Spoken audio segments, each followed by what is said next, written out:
Assalamualaikum warahmatullahi wabarakatuh.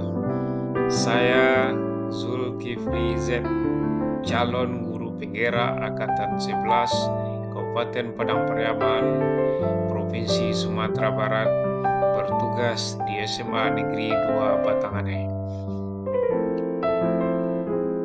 Pada video kali ini, saya akan memaparkan koneksi antar materi 1.2 berupa refleksi 4P.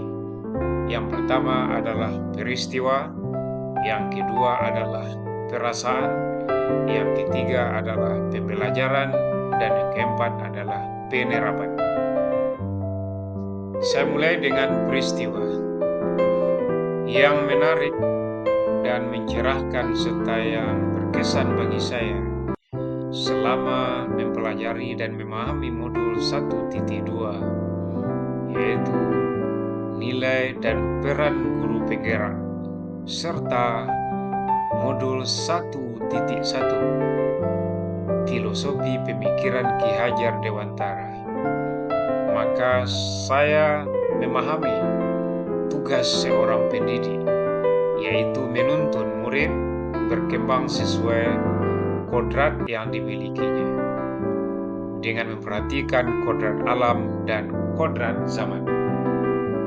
Setelah memahami modul 1.1 dan modul 1.2, saya merasa terbuka mata saya bagaimana seharusnya memandang seorang murid, menyikapi cara berpikirnya, menghadapi berbagai perilakunya, serta memberikan pembelajaran sesuai dengan tahap tumbuh kembang anak. Kaitan antara modul 1.1 dengan modul 1.2 adalah pada modul 1.1 dijelaskan mengenai pemikiran Ki Hajar Dewantara tentang pendidikan yang menghamba kepada anak dengan berorientasi pada murid, juga menuntun segala kekuatan kodrat yang ada pada anak, baik minat ataupun bakat. Sesuai pemahaman saya, hal tersebut sesuai dengan nilai guru penggerak, yaitu berpihak pada murid, dan peran guru penggerak yaitu menjadi pemimpin pembelajaran, baik di sekolah maupun di kelas. Refleksi yang kedua adalah perasaan. Saat momen itu terjadi, saya merasa seperti berada pada kondisi listrik padam pada malam hari, dengan keadaan yang sangat gelap, dan setelah menunggu lama akhirnya tiba-tiba listrik menyala dan perasaan saya menjadi bahagia. Listrik saya ibaratkan sebagai ilmu dan pengalaman. Dari semua proses yang saya dapatkan dari pendidikan calon guru penggerak ini, saya merasa bersyukur dan senang sekali mendapat pencerahan dalam mendidik murid. Sebelum memahami dan mempelajari modul 1.2 dan 1.1, saya kurang bisa melihat hal-hal yang benar yang sebenarnya dilakukan dalam mendidik anak. Tetapi sekarang mata saya betul-betul terbuka untuk melihat hal yang seharusnya ditetapkan dalam mendidik anak.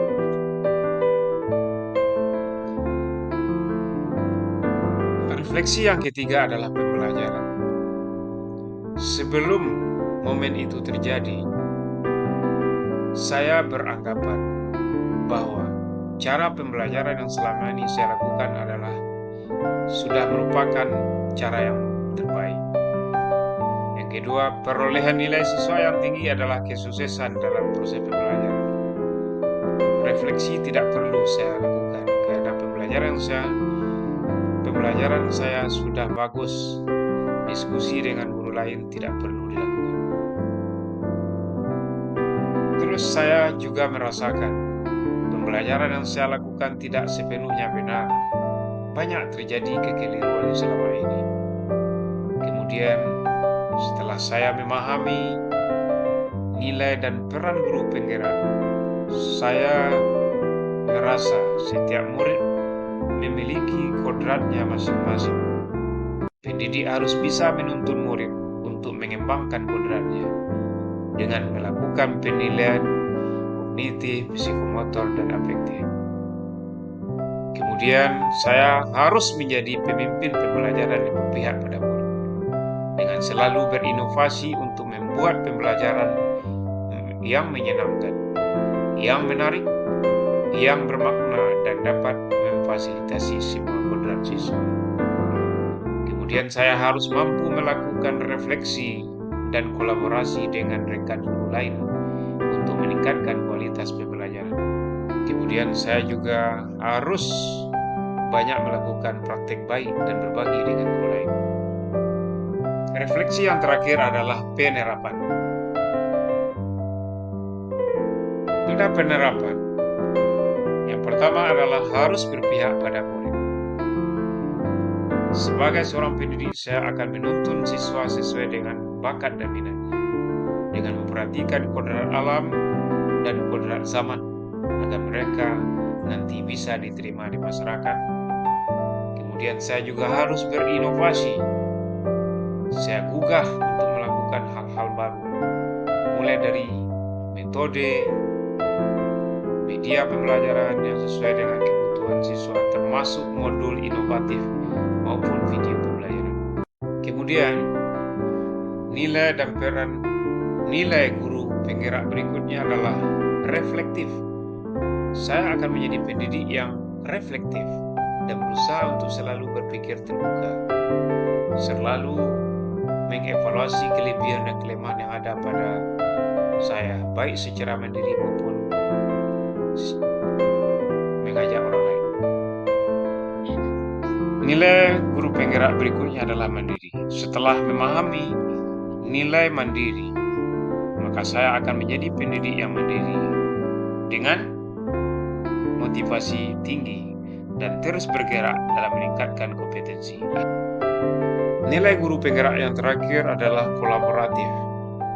Setelah memahami modul 1.2, khususnya nilai kolaboratif, saya akan berusaha menjadi guru yang kolaboratif, berusaha untuk sebanyak-banyaknya bekerja sama dengan guru dan pihak-pihak lain yang terkait dengan tugas saya dan komunitas praktisi untuk menggerakkan agar terjadinya transformasi pendidikan ke arah yang lebih baik.